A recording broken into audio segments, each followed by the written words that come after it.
Dimensional motion.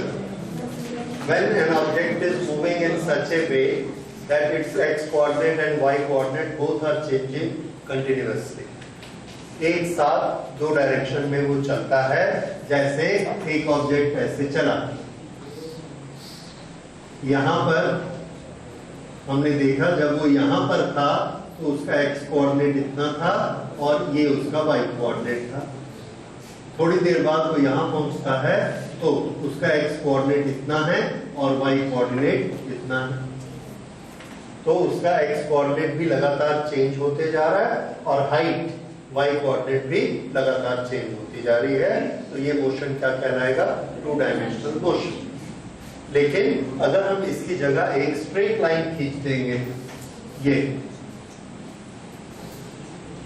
तो क्या हम इसको टू डायमेंशनल मोशन कहेंगे? Answer is no, this is one dimensional motion. लेकिन आप ये कह सकते हैं कि यहाँ पर x और y की जो वैल्यू है, यहाँ पर x और y की वैल्यू चेंज हो गई, then why it is not a two dimensional motion। तो हमारा ये आंसर है कि ये एक्सिस आर्बिट्रेरी होती है, हम इसको मानते हैं। तो हमने एक्सिस बनाई ऐसे इसके पैरेलल, यहाँ एक्सिस बनाई, this is our X axis and this is our Y axis. Now you see for this y is not changing, इसकी हाइट उतनी ही है, सिर्फ क्या चेंज हो रहा है? X coordinate. और x और y बनाना ये हमारे हाथ में है। हमारे पास रूल क्या है? इन दोनों को 90 डिग्री होना चाहिए, अदरवाइज हम ओरिएंटेशन ऐसा भी रख सकते, ऐसा भी रख सकते, ऐसा भी रख सकते, जिधर हमारी इच्छा। तो हम ओरिएंटेशन अगर लाइन के बराबर सेट कर दें तो हम क्या देखते हैं कि इसमें सिर्फ x चेंज हो रहा है, इस पॉइंट पे, इस पॉइंट पे, इस पॉइंट पे, इस पॉइंट पे x चेंज हो रहा है, y चेंज नहीं हो रहा। इसलिए सिर्फ एक कोऑर्डिनेट चेंज होता है, तो इसका नाम क्या है? One dimensional motion. और इसके रूल को याद कर लेते हैं।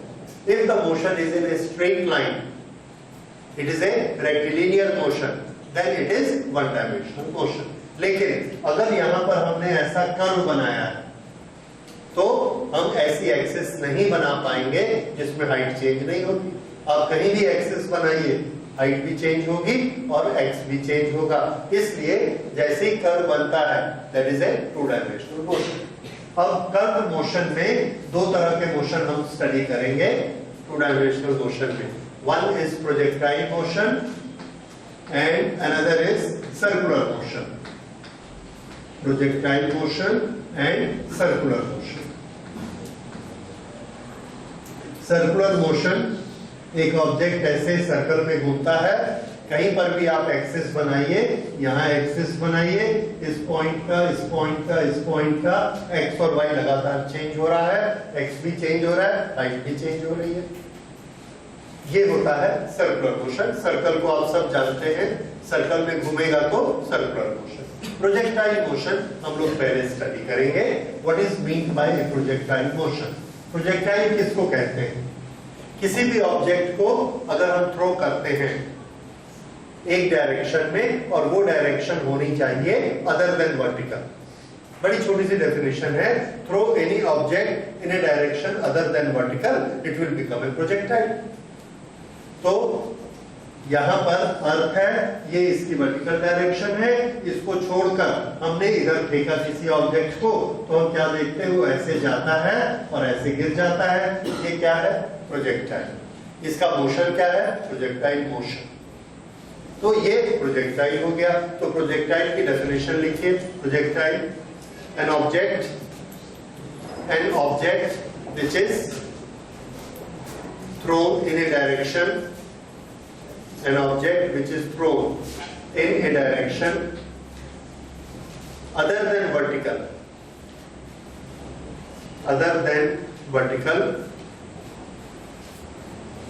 from the surface of earth, become a projectile।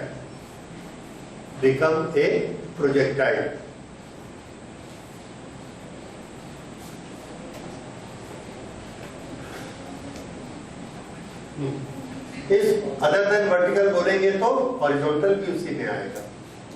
अच्छा, इस प्रोजेक्टाइल में अब हम फिजिक्स की क्वांटिटीज देखते हैं कैसी काम कर रही है। यहां पर ये जो पार्टिकल मूव कर रहा है इसमें इसके पास दो तरह के मोशन हैं। ये यहां पर आप देखिए इस तरफ भी इंक्रीज हो रहा है हॉरिजॉन्टल डायरेक्शन में, इधर भी मूव करता है और ऊपर भी जाता है, ऊपर से नीचे भी आता है, तो वर्टिकल डायरेक्शन में भी मूव करता है। So a projectile has two types of motion at a time. Note करिए, a projectile has two types of motion at a time, horizontal motion as well as vertical motion, horizontal motion as well as vertical motion.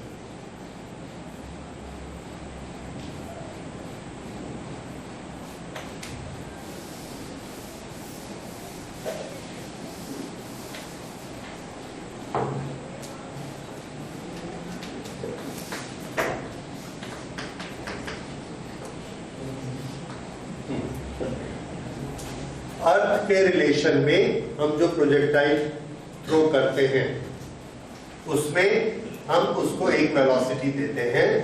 We give it a velocity which is say horizontal velocity. Due to earth gravitational force act on it and force gives it acceleration. उस acceleration की direction कौन सी होती है? जो अर्थ के force की direction होती है। अर्थ के फोर्स की डायरेक्शन कौन सी होगी? Vertically downward. तो ये है एक्सीलरेशन, कौन सा? जी। ये जी इस तरफ लगता है और हमने ऐसे उसको थ्रो किया है या किधर भी थ्रो किया है। We have given it a velocity which is in horizontal direction. So velocity is in one direction but the acceleration is at right angle to it. तब क्या होगा? ये एक्सीलरेशन इस वेलोसिटी को इंक्रीज नहीं कर सकता। क्यों इंक्रीज नहीं कर सकता? इस एक्सीलरेशन का कंपोनेंट निकालिए इस डायरेक्शन में।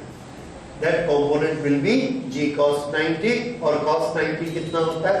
0। तो g का इस तरफ का इस डायरेक्शन में कितना इफेक्ट होता है? 0। किसी भी वेक्टर का अपने 90 डिग्री में इफेक्ट कितना होता है? 0। तो g का इधर इधर कोई इफेक्ट नहीं। तो इसका मतलब अगर इधर एक्सेलरेशन नहीं लगेगा तो इसकी वेलोसिटी इंक्रीज नहीं हो सकती, लेकिन इस तरफ तो हो सकती है। तो हम क्या देखते हैं कि यहाँ पर एक पॉइंट पर इसका ये वेलोसिटी वेक्टर है हॉरिजॉन्टल और वर्टिकल, इसके पास कोई वेलोसिटी नहीं है। अगले एक सेकंड में जब ये यहां से यहां पहुंचता है तो एक्सीलरेशन के कारण इसके पास वेलोसिटी आ जाती है। एक सेकंड टाइम बीता है, इस डायरेक्शन में एक्सीलरेशन काम कर रहा है, इस तरफ इसकी वेलोसिटी क्या थी? कुछ नहीं मतलब 0। तो इस डायरेक्शन में इसकी वेलोसिटी थी 0, इस पर एक्सेलरेशन काम कर रहा है g, टाइम एक सेकंड का बीत गया तो इसके पास फाइनल वेलोसिटी आ गई u plus at। How much it will be? g u plus a की वैल्यू g रखी, t की वैल्यू 1 रखी। 2 सेकंड बाद इसकी वेलोसिटी क्या हो जाएगी? 2g। 3 सेकंड बाद इसकी वेलोसिटी क्या हो जाएगी? 3g।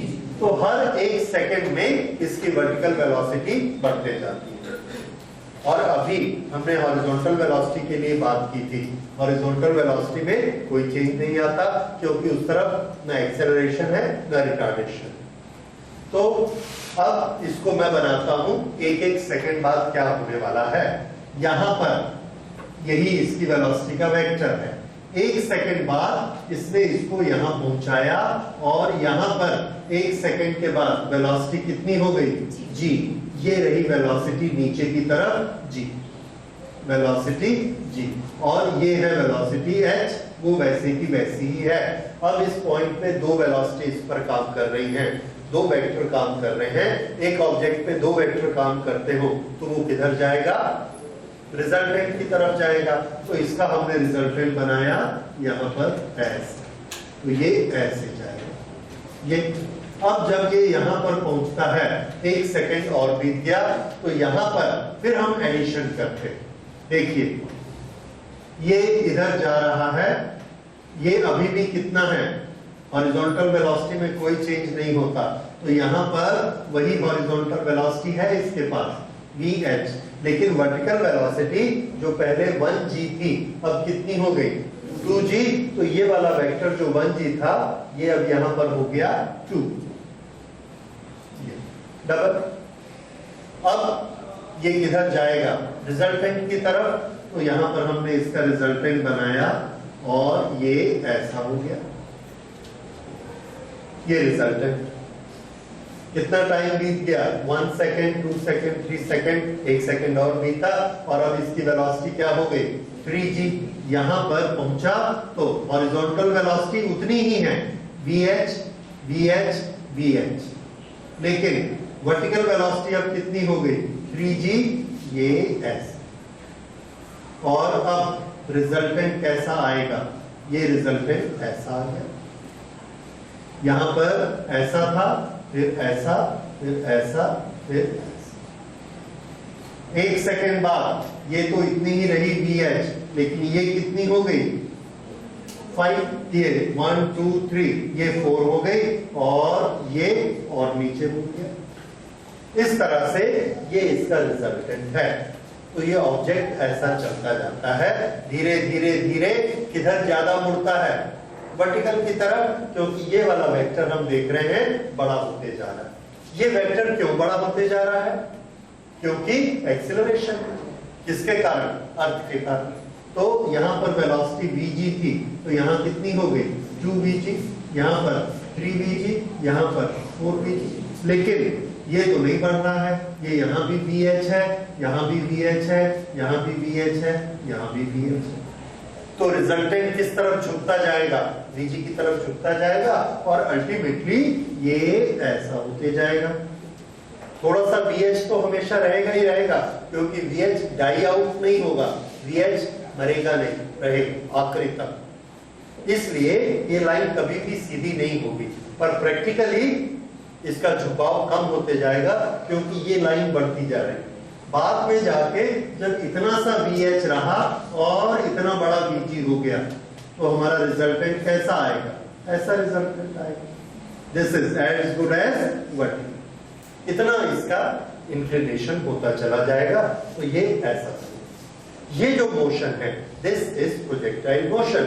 तो प्रोजेक्टाइल मोशन में फीचर याद रखिए, there will be one velocity in one direction, there will be velocity without acceleration,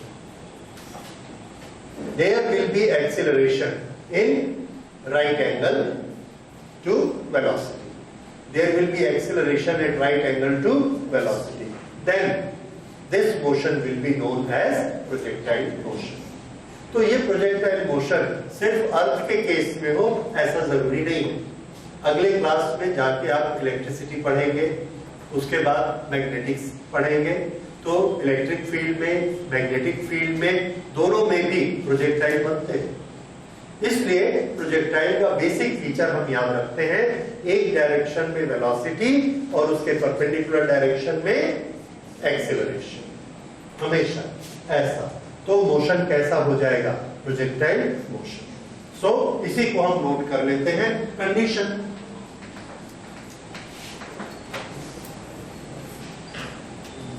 uniform velocity in one direction,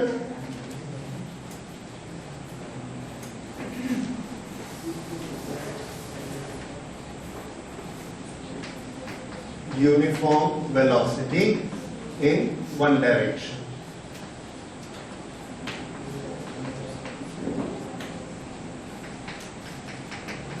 Acceleration perpendicular to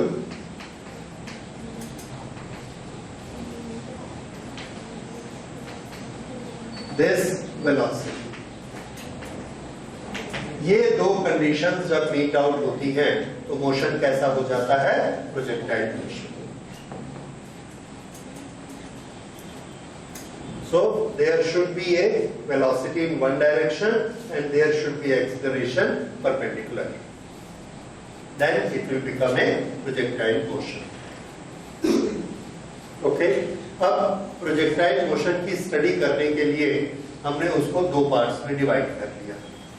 किस तरह के प्रोजेक्टाइल हम स्टडी करेंगे, ये डायग्राम सबको समझ में आया? बिकॉज दिस इज फंडामेंटल और ये बहुत जरूरी है हर जगह। अच्छा, ये जो वेक्टर बीच में बन रहा है, ये वाला वेक्टर क्या है?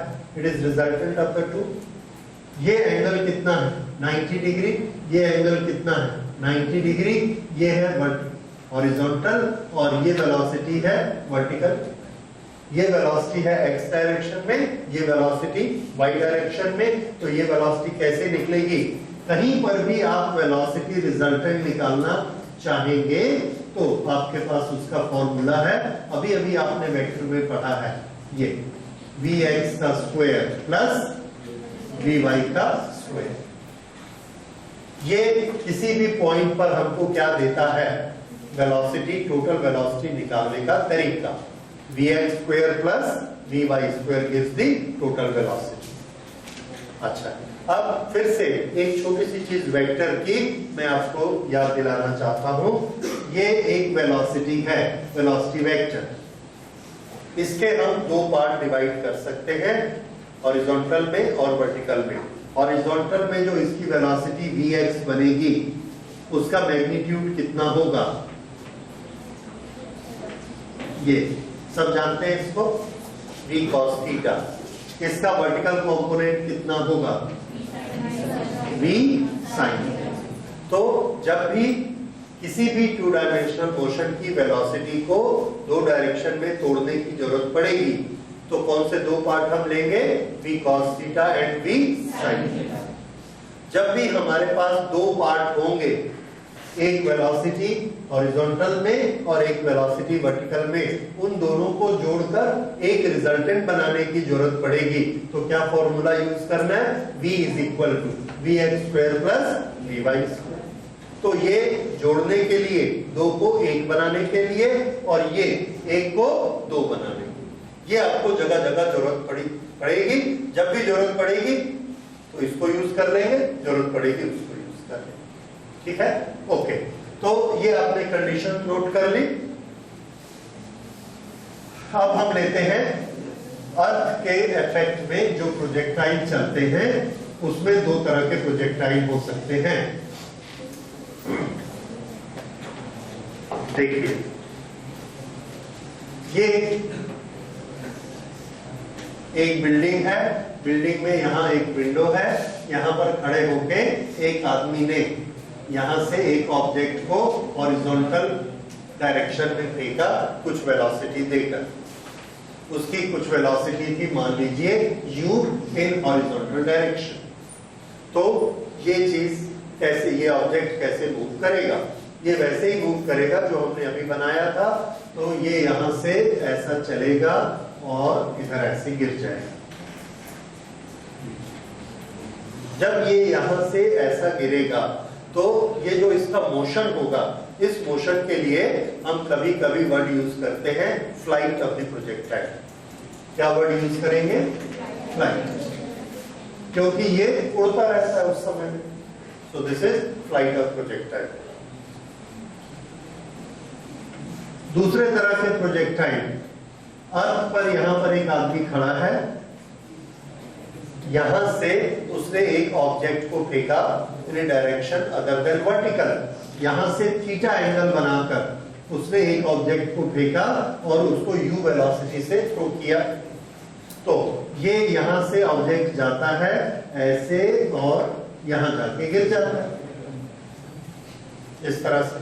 तो ये भी प्रोजेक्टाइल मोशन है, ये भी प्रोजेक्टाइल मोशन है। इसको आधा करके देखिए, यहां से यहां तक, यही चीज समझ आया? ऑलरेडी हमने इसको ऊपर पहुंचा दिया, ऑलरेडी यहां पर पहुंचा दिया, तो उसके बाद ये ऐसा गिरेगा। अच्छा, थोड़ा सा नोमेनक्लेचर याद करिए। ये जो हम इसको शुरू में जिस वेलोसिटी से फेंकते हैं, this is known as velocity of projection. Velocity of projection. Horizontal के साथ ये जितना एंगल बनाता है, इस एंगल का नाम है एंगल ऑफ प्रोजेक्शन।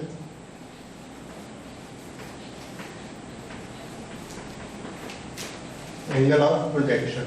जो ऑब्जेक्ट यहां से मूव कर रहा है उस ऑब्जेक्ट को क्या बोलेंगे? प्रोजेक्टाइल। ओके, ये जो इसका मोशन है, इस मोशन को क्या बोलेंगे? Flight of projectile. अच्छा, ये जो इसका रास्ता है, रास्ते के लिए हम इंग्लिश में वर्ड यूज करते हैं ट्रेजेक्ट्री। ट्रेजेक्ट्री, ट्रेजेक्ट्री मतलब वो रास्ता जिस पर से वो प्रोजेक्टाइल गया। यहां से ये प्रोजेक्टाइल चला और हवा में है, फिर इसने दोबारा ग्राउंड को यहां पर टच किया, इसकी फ्लाइट खत्म हो गई। फ्लाइट खत्म हो गई, जितना टाइम बीता उसको बोलेंगे टाइम ऑफ फ्लाइट। यहां से लेके यहां तक, that will be T, total time of flight.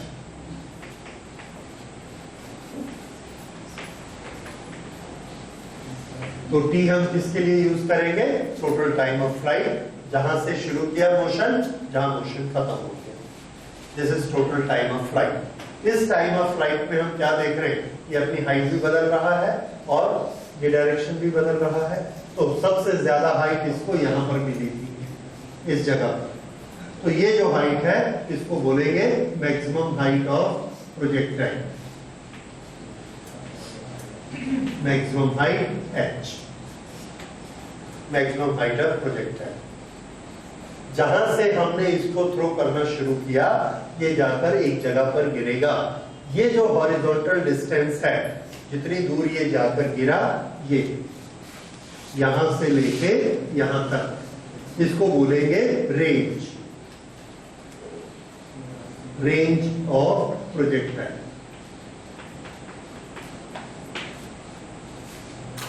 Range of projectile.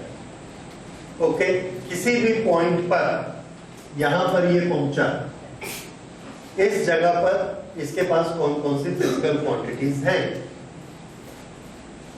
ये वाला डिस्टेंस क्या कहलाएगा? इसका एक्स कोऑर्डिनेट। ये वाली हाइट क्या कहलाएगी? इसकी वाई कोऑर्डिनेट। और लगातार इसके एक्स और वाई कोऑर्डिनेट चेंज होते रहते हैं। एक्स कोऑर्डिनेट हमेशा बढ़ता जाता है और वाई कोऑर्डिनेट पहले बढ़ता है और फिर उसके बाद कम होता है।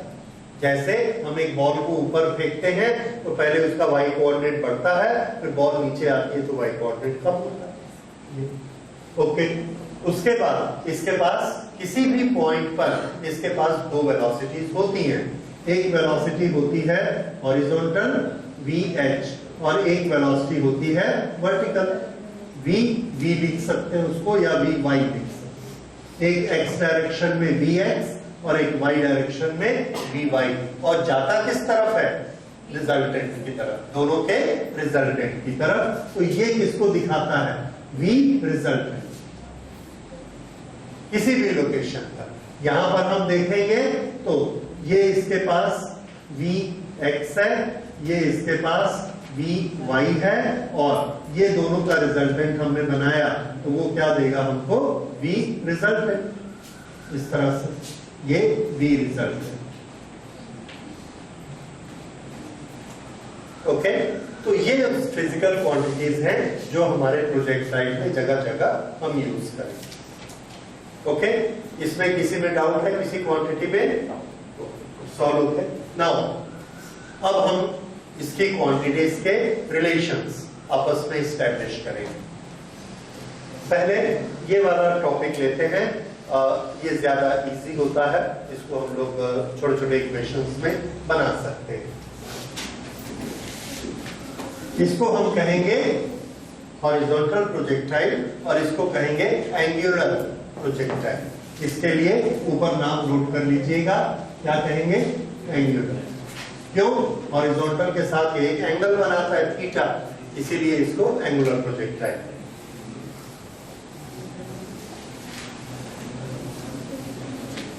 अच्छा, ये हमने लिया हॉरिजॉन्टल प्रोजेक्टाइल।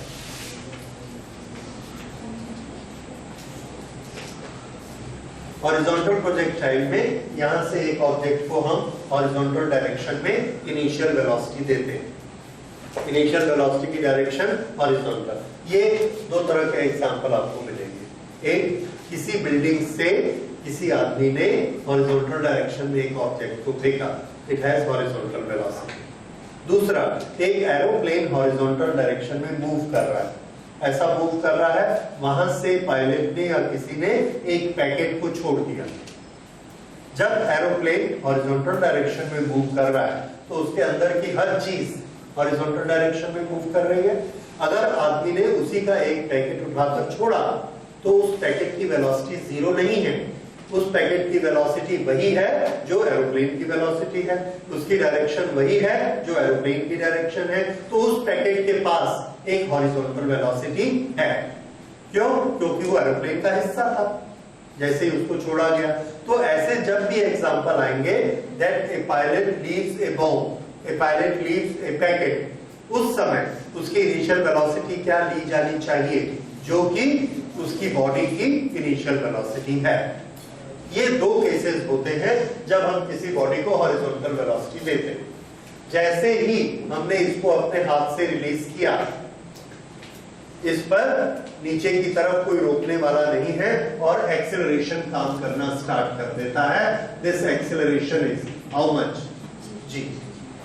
ओके, यहां पर जहां से हमने इसको छोड़ा, इसकी हाइट है, ये हाइट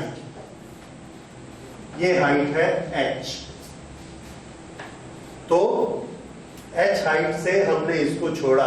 अब हम इसकी एक एक चीज निकालते हैं। हमारे पास नोन क्वांटिटी क्या है?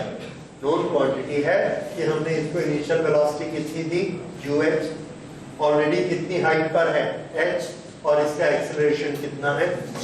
ये तीन क्वांटिटी हमारे पास गिवन क्वांटिटीज है या नोन क्वांटिटीज है। गिवन u इन x डायरेक्शन, हॉरिजॉन्टल की बजाय x लिख लीजिए, अच्छा है। u इन x डायरेक्शन और g एक्सीलरेशन और h हाइट, और हमने निकालना है what will be time of flight.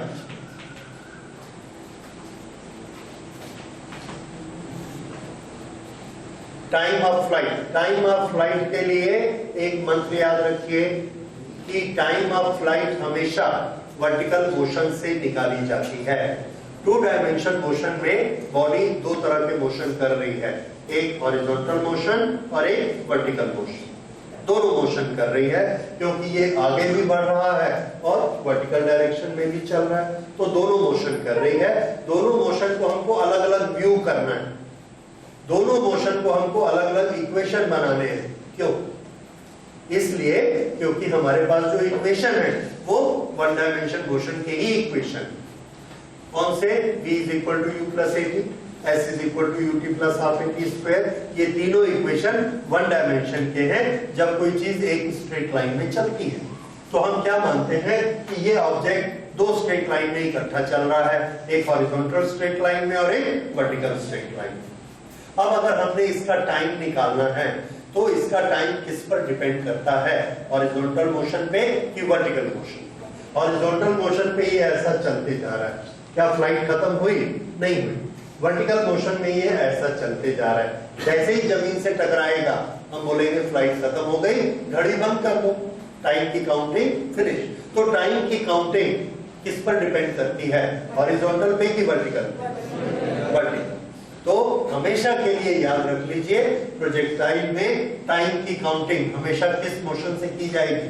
Vertical motion से, क्योंकि जैसे ही प्रोजेक्टाइल की हाइट जीरो होती है फ्लाइट खत्म हो जाती है। ठीक है, तो टाइम हमेशा किससे काउंट करना है? वर्टिकल मोशन से। अब यहां पर अलग अलग नजरिया रखना है आपको कि इस ऑब्जेक्ट के पास अगर मैं पूछूंगा इसकी वेलोसिटी कितनी, तो आपको तीन वेलोसिटीज समझ में आनी चाहिए, हॉरिजॉन्टल वेलोसिटी, वर्टिकल वेलोसिटी और रिजल्टेंट वेलोसिटी। यहां पर हॉरिजॉन्टल वेलोसिटी कितनी है? ux। वर्टिकल वेलोसिटी कितनी है? 0। Vertical velocity 0। वेलोसिटी की बात कर रहे हैं, ठीक है। तीनों चीजें मैं आपको बोलता हूं। डिस्प्लेसमेंट, इस लोकेशन पर डिस्प्लेसमेंट x की डायरेक्शन में कितना है 0, ये हमारी ओरिजिन है, ये ओरिजिन है, तो x की डायरेक्शन में कितना डिस्प्लेसमेंट है 0, y की डायरेक्शन में कितना डिस्प्लेसमेंट है h। ओके, वेलोसिटी, इसके पास x की डायरेक्शन में कितनी वेलोसिटी है ux, y की डायरेक्शन में कितनी वेलोसिटी है 0, क्योंकि नीचे गिरना अब शुरू करेगा, अभी तक नहीं गिर रहा था नीचे। उसके बाद एक्सीलरेशन, ये क्या चीज है initial, displacement, velocity, acceleration. Acceleration कितना है g ना, एक्सीलरेशन x की डायरेक्शन में कितना है 0, y की डायरेक्शन में कितना है, ये तीनों चीज नोट करिए और ये अपने दिमाग में बैठा के रखिए कि किस डायरेक्शन में कितना है। टू डायमेंशन मोशन में आपको डबल चीजें पढ़नी पड़ेंगी, डबल चीजें याद रखनी पड़ेंगी और एक के साथ दूसरे का मिक्सअप नहीं होना चाहिए। तो हॉरिजॉन्टल डायरेक्शन का डिस्प्लेसमेंट, वेलोसिटी, एक्सीलरेशन शुरू इनिशियल पोजीशन में, ये तीनों चीजें हो गई। अब हमने टाइम निकालना है। ओके, नोट हो गया। टाइम निकालने के लिए कौन सा मोशन काम में लाएंगे, वर्टिकल। वर्टिकल मोशन में टाइम कैसे निकलेगा, देखिए यहां से ये ऑब्जेक्ट चला, कितना डिस्टेंस इसको ट्रेवल करना है, वर्टिकल की ही बात कर रहे हैं, कितना डिस्टेंस ट्रेवल करना है h। इनिशियल वेलोसिटी कितनी है y डायरेक्शन की 0, एक्सीलरेशन कितना है g, तो टाइम कितना लगेगा ये निकालने के लिए कौन सा फॉर्मूला यूज करेंगे, फॉर्मूले में ही है 1D का। s हमको दिया है, s is equal to h, u is equal to 0 और acceleration in y direction is equal to g और t हमको निकालना है। s u a t कौन सा है, yes you all know it is s is equal to ut plus half at square। s किसके बराबर है h, u 0 plus half g and t square। यहां से यहां गिरने के टाइम को हम क्या बोलेंगे, टाइम ऑफ फ्लाइट, तो उसको हमने कैपिटल T लिख दिया, t स्क्वायर ये, और इससे अब आप t की वैल्यू निकाल सकते हैं। t इज इक्वल टू 2 इधर आएगा 2h अपॉन g, ये आ गया time of flight of this projectile. इसके मेथड को याद रखिए, मेथड हमको क्या याद रखना है कि हमने क्या निकाला, वर्टिकल का एक इक्वेशन लगाया ये वाला, और वर्टिकल इक्वेशन से इसको बनाया। अगर आप फॉर्मूला याद करने की कोशिश करेंगे तो फॉर्मूले इतने ज्यादा हो जाएंगे कि आप हो सकता है फुल याद ना कर सके और उसमें कंफ्यूजन हो जाएगा, कौन सा हॉरिजॉन्टल का है, कौन सा एंगुलर का है, इस तरह से बहुत सारे चेंजेस आ जाएंगे। इसलिए मेथड भी साथ में याद रखिए, इस मेथड से हमने बनाया h वाले में। तो ये टाइम का फॉर्मूला आ गया। अब उसके बाद दूसरा फॉर्मूला हम इसका लेते हैं रेंज।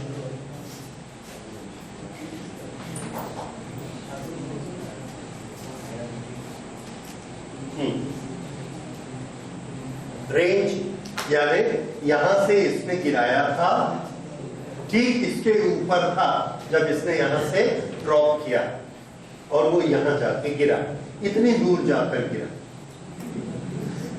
ये वाला रेंज r, इसकी वैल्यू हमको निकालनी। इसकी वैल्यू निकालने के लिए याद रखिए डिस्प्लेसमेंट के लिए हमारे पास फॉर्मूला है वेलोसिटी इनटू टाइम। अगर एक्सेलरेटेड मोशन है तो s is equal to ut plus half at square. अगर एक्सेलरेटेड नहीं है, a की वैल्यू 0 है, तो हमारा फॉर्मूला क्या बचता है, s is equal to velocity into time, uniform. अब प्रोजेक्टाइल में जो हॉरिजॉन्टल मोशन है उसकी तरफ तो कोई एक्सेलरेशन है ही नहीं, इसलिए हॉरिजॉन्टल मोशन हमेशा क्या माना जाएगा, यूनिफॉर्म। हॉरिजॉन्टल हमेशा यूनिफॉर्म। अगर हॉरिजॉन्टल यूनिफॉर्म है तो डिस्टेंस निकालना बहुत आसान है, क्योंकि उसमें एस का एक ही फॉर्मूला होता है, वेलोसिटी इनटू टाइम। अब टाइम तो हम ऑलरेडी फॉर्मूले से निकाल चुके हैं और वेलोसिटी हमको मालूम है, वेलोसिटी कितनी है u।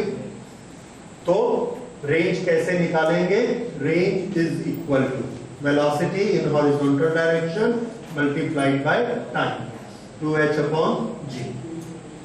तो ये हमारा आ गया रेंज 2u(h) अपॉन g। ये हमने इसका रेंज निकाल लिया बस।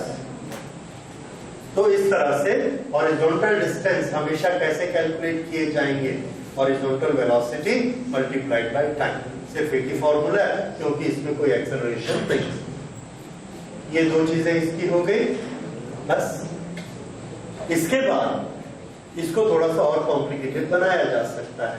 जैसे यहां से जब ये यहां पहुंचता है तो हमको बता दिया जाएगा कि इसका टाइम कितना हुआ है, इस टाइम पे इसकी वेलोसिटी निकालिए, इस टाइम पे इतना डिस्प्लेसमेंट है तो इसकी वेलोसिटी निकालिए। तो किसी भी जगह पर उसके पास हॉरिजॉन्टल वेलोसिटी हमेशा कितनी रहेगी? ux। और वर्टिकल वेलोसिटी हम कैसे कैलकुलेट करेंगे? इससे कैलकुलेट करेंगे। अगर हमको ये दिया गया है कि ये हाइट h डैश है तो यहां पर इसकी वेलोसिटी बताओ।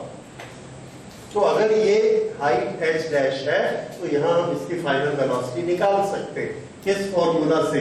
v² is equal to u² plus 2a into s। ये क्या निकला? v²।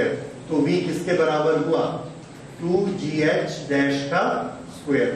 और ये किस डायरेक्शन में है? वर्टिकल। तो ये क्या हो गया? vy। अब अगर हमने ऐसे यहां पर vy निकाल लिया h डैश नीचे आने में ये, और ux की वैल्यू तो कभी चेंज होती नहीं, तो यहां पर vx कितना है? ux के बराबर है क्योंकि वो तो वही रहेगा। तो यहां पर फाइनल वेलोसिटी कैसे निकलेगी? हमने अपना फॉर्मूला लगा दिया, vx² प्लस vy²। ये हमको यहाँ पर वेलोसिटी मिल गई। इन दोनों की वैल्यू को रख दिया। दिस इज 2gh डैश का स्क्वायर। ये रूट हट जाएगा स्क्वायर करने से, और इसका स्क्वायर कर दिया ux का स्क्वायर प्लस 2gh डैश। ये क्या आ गया? वेलोसिटी। कहां पर की वेलोसिटी है ये? यहां से जब ये h डैश नीचे गिर चुका है ऐसा। ये एक एग्जांपल है, ये स्टैंडर्ड फॉर्मूला नहीं। इस तरह के अगर न्यूमेरिकल आते हैं तो हम ऐसे बना सकते हैं। ये मेथड आपको याद रखना है। तो ये दो स्टैंडर्ड चीजें हैं, one is range and one is time. तो ये हम लोगों ने किया हॉरिजॉन्टल में, horizontal projectile time period is equal to 2h upon g और range is equal to 2uh upon g। Okay, अब इसके बाद हम लेते हैं angular projectile.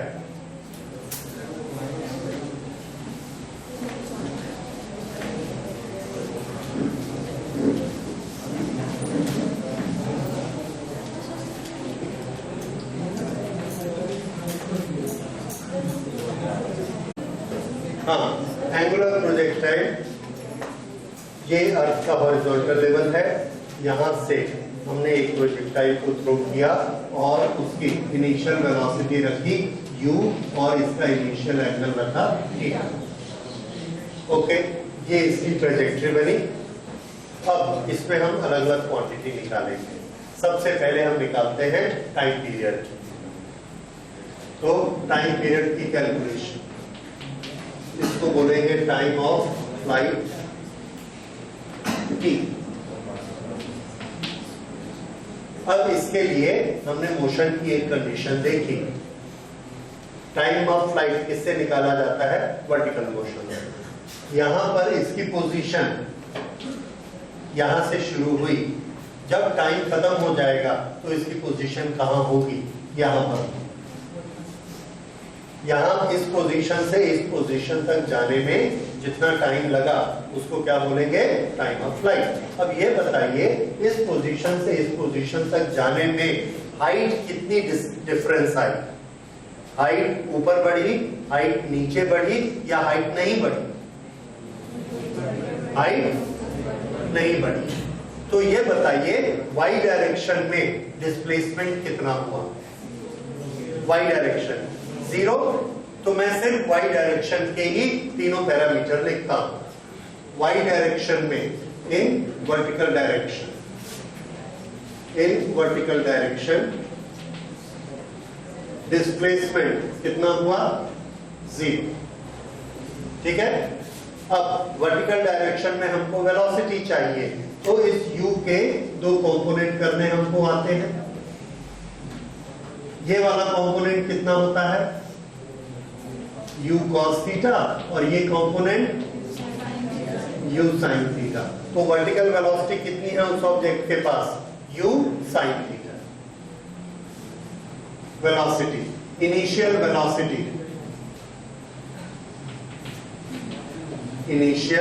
Velocity is equal to u sin theta. ये आ गया। ओके, एक्सीलरेशन बताइए। एक्सीलरेशन नीचे की तरफ काम करता है, उसकी वैल्यू कितनी? g। तो इसको हम क्या लेंगे? g नीचे की तरफ काम करता है, इसलिए माइनस लगा देंगे नीचे की तरफ g। u sin थीटा किधर है? ऊपर, g किधर है? नीचे। तो दोनों के साइन उल्टे रहेंगे। निकालना क्या है हमको? t। टाइम निकालना है, और इस टाइम का हमने नाम क्या रखा? t। अब देखिए आपके पास क्या क्या है? s, u, a और t। तो आप सेट कर सकते हैं, आप खुद ही सेट करिए और तुरंत इसको बनाइए। s is equal to ut, u sin theta into t, ut plus half a into t square. ये बना। अब s की वैल्यू कितनी है? डिस्प्लेसमेंट 0, इसलिए इसको हमने क्या रखा? 0।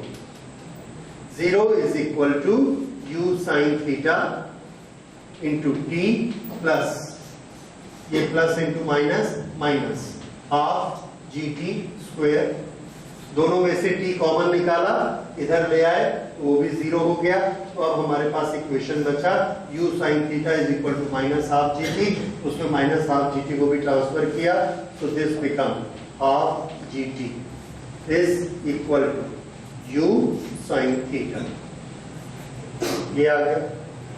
t को कॉमन निकालकर इधर डिनोमिनेटर में ले आएंगे, तो 0/t भी क्या बन जाएगा? 0। वो 80 खत्म हो गया। क्या बचेगा यहाँ पे? कुछ नहीं, u sin थीटा। यहाँ पे क्या बचेगा? Half g into t। ये सबको क्लियर हो गया। उसके बाद माइनस हाफ gt को इस तरफ ले आए, तो क्या हो गया? Plus half gt। तो half gt is equal to this, तो t की वैल्यू आ गई। t इज इक्वल टू, ये 2 यहां चला जाएगा, तो this will become 2u sin theta, और इस g को नीचे ले जाएंगे g, 2u sin theta upon g। तो ये हमने निकाला एंगुलर प्रोजेक्टाइल। एंगुलर प्रोजेक्टाइल का time of flight t is equal to 2u sin theta upon g। u क्या है? इनिशियल वेलोसिटी, थीटा क्या है? Angle of projection, g acceleration, and capital T is total time. ये आ गया। अब अगली चीज हम निकालते हैं range.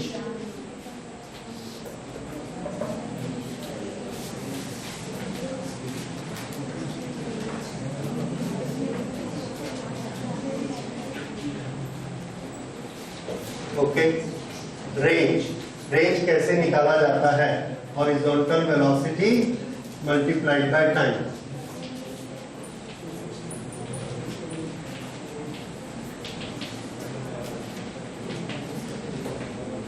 Horizontal velocity into time. Horizontal velocity इसकी कितनी है, u cos theta, so we write it u cos theta multiplied by time. इसका टाइम ऑफ फ्लाइट हमने अभी निकाला 2u sin theta upon g, 2u sin theta upon g, ये time of flight आ गया। Okay, now this is equal to 2u square, u square को सामने ले लेते हैं, u square and this will be 2 sin theta cos theta upon g। u और g इसका एक फ्रैक्शन बनाया करेंगे, जैसे यहाँ 2u upon g into sine theta, यहाँ पर u square upon g 2 sin theta cos theta. 2 sin theta cos theta trigonometry में क्या होता है, no no no sin 2 theta, that is equal to sin 2 theta. तो ये कितना हो गया, u square upon g into sin 2 theta. तो थीटा वाला फॉर्मूला ये ठीक है, लेकिन अगर हमको एक ही ट्रिग्नोमेट्रिक फंक्शन चाहिए, इसमें दो फंक्शन है साइन भी और कॉस। अगर सिंगल बनाना है तो ये क्या बनेगा, साइन 2 थीटा। तो ये क्या आ गया, रेंज। तो ये हमने r का फॉर्मूला नोट कर लिया, r is equal to g भी है ना यहाँ, yes, u square upon g into sine 2 theta. So this is u square upon g sine 2 theta.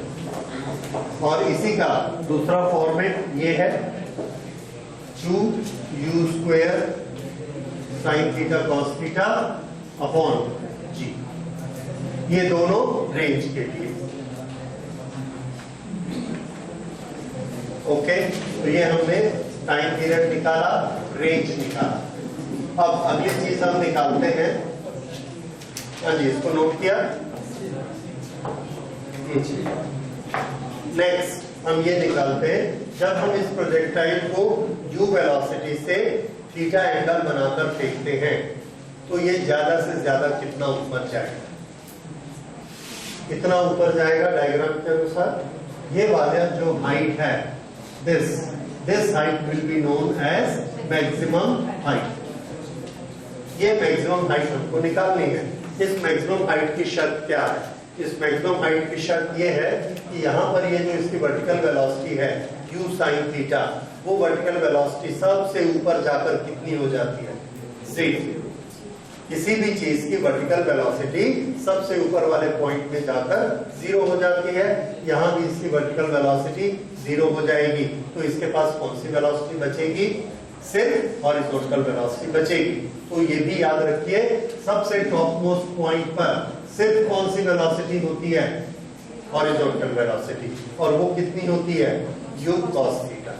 तो ये भी कभी कभार क्वेश्चन में आता है कि ये जानने के लिए कि आपको मालूम है कि नहीं कि हाईएस्ट पॉइंट पर वेलोसिटी कितनी होती है, u cos थीटा, सिर्फ हॉरिजॉन्टल होती है, वर्टिकल कंपोनेंट कोई नहीं होता। ओके, तो हम वर्टिकल पर काम करते हैं मैक्सिमम हाइट निकालने के लिए, और पहले शर्त को लिखते हैं। ये हम क्या निकालने जा रहे हैं, maximum height. Maximum height, at maximum height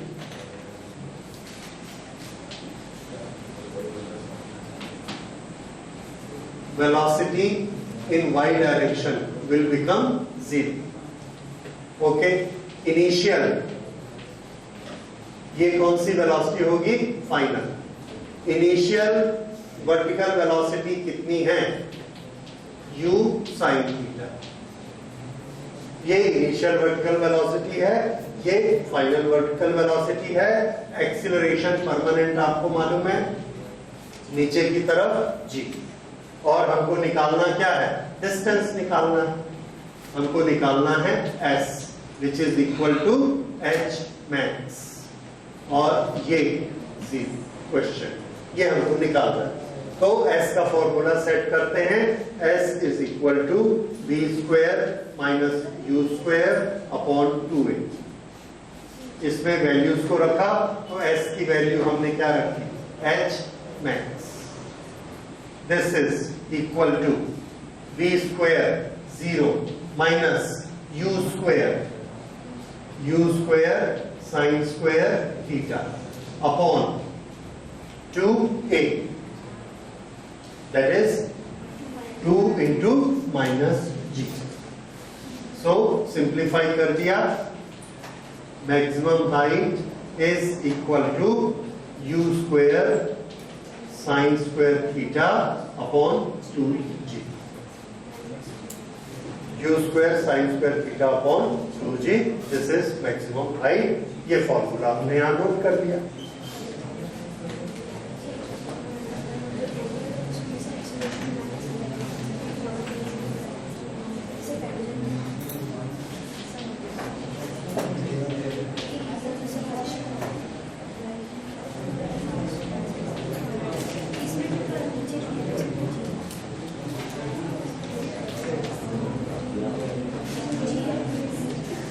ये मैक्सिमम हाइट का फॉर्मूला.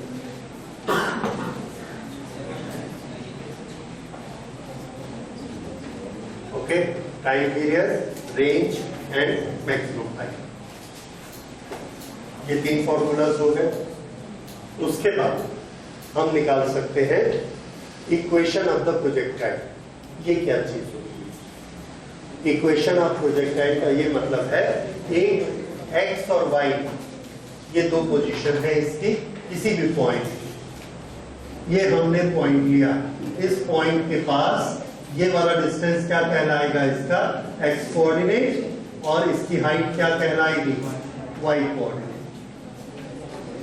वाई और एक्स, जैसे जैसे एक्स बदलता है वैसे वैसे वाई बदलता है. So y is a function of x. Okay, y और x में आपस में एक रिलेशन है, एक इक्वेशन है. उसमें अगर हम x की वैल्यू रखेंगे तो y मिलेगा, y की वैल्यू रखेंगे तो x मिलेगा. कहीं पर भी ये पॉइंट हो, अगर ये पॉइंट यहाँ है तो हमने ये x की वैल्यू रखी, हमको y की वैल्यू सही सही मिल जाएगी, एग्जैक्ट मिल जाएगी. वो इक्वेशन अगर हम ढूंढ लें, वो इक्वेशन बना लें, तो उसको क्या बोलेंगे? Equation of this projectile motion. क्योंकि उस इक्वेशन में जब भी हम x की वैल्यू रखेंगे हमको y की वैल्यू मिल जाएगी. तो इक्वेशन, किसी भी चीज का इक्वेशन क्या होता है? Equation is a equation which gives the relation between x coordinate and y coordinate, that is equation. तो इक्वेशन ऑफ प्रोजेक्टाइल बनाते हैं.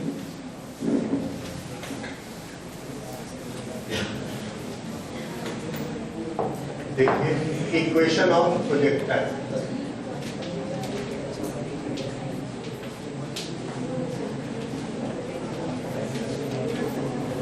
Equation of projectile, relation between x and Y.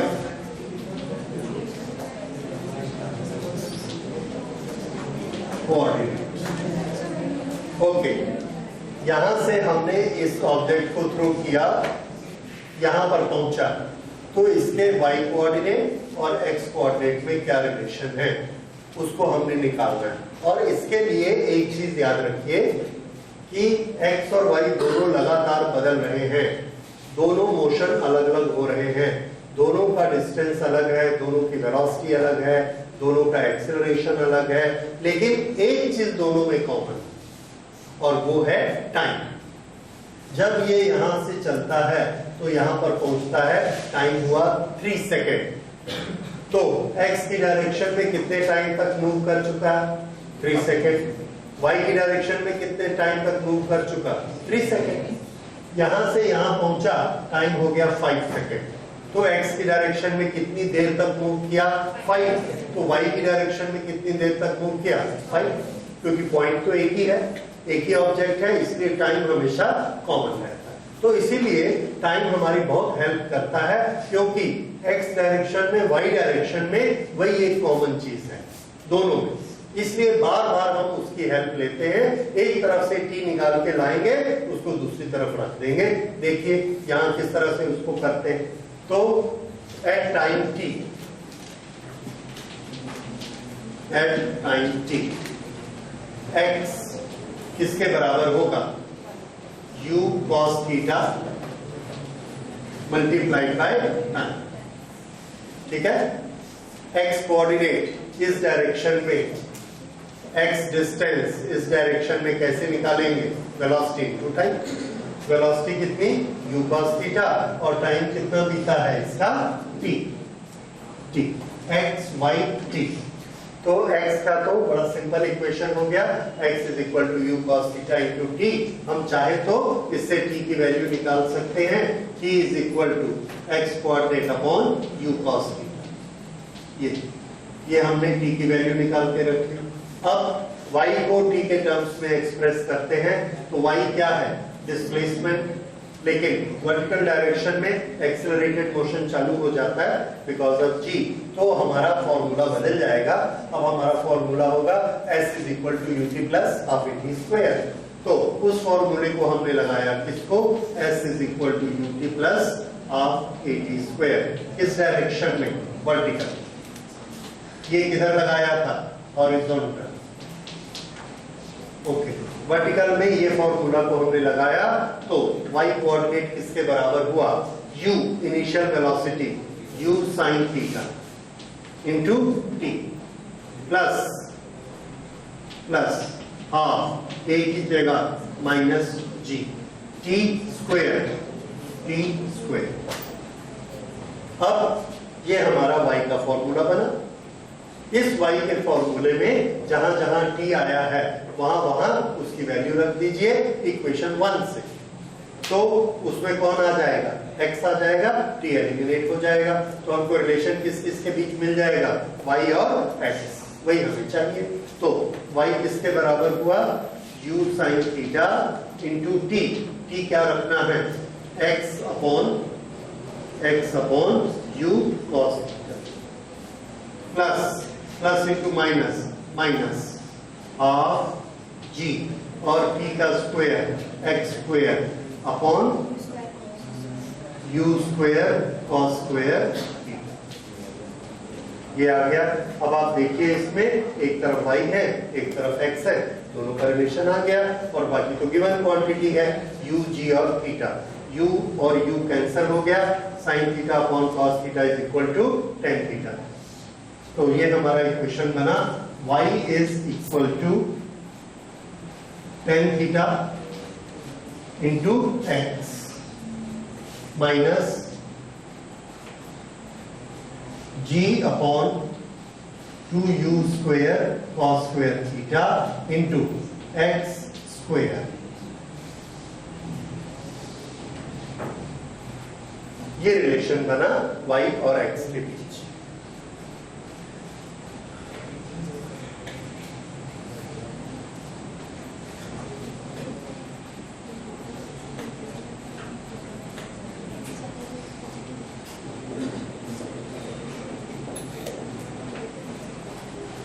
Okay, जैसे जैसे y चेंज होता है वैसे वैसे x change होता है।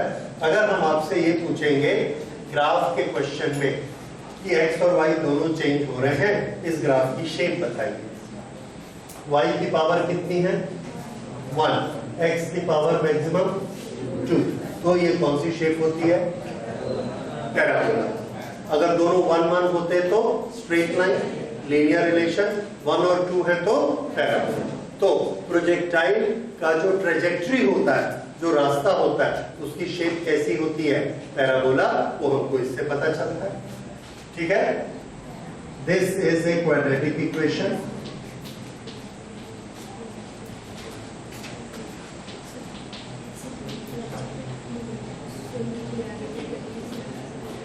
Therefore, path of projectile is a parabola. Path of projectile is a parabola. ठीक है, path of projectile, इसी के लिए दूसरा शब्द हम क्या यूज कर सकते हैं? ट्रेजेक्ट्री। तो इसकी ट्रेजेक्ट्री का शेप कैसा होता है? पैराबोलिक शेप का प्रोजेक्टाइल। ओके, आज हम बस इतना करेंगे, बाकी फीचर्स अगली क्लास में।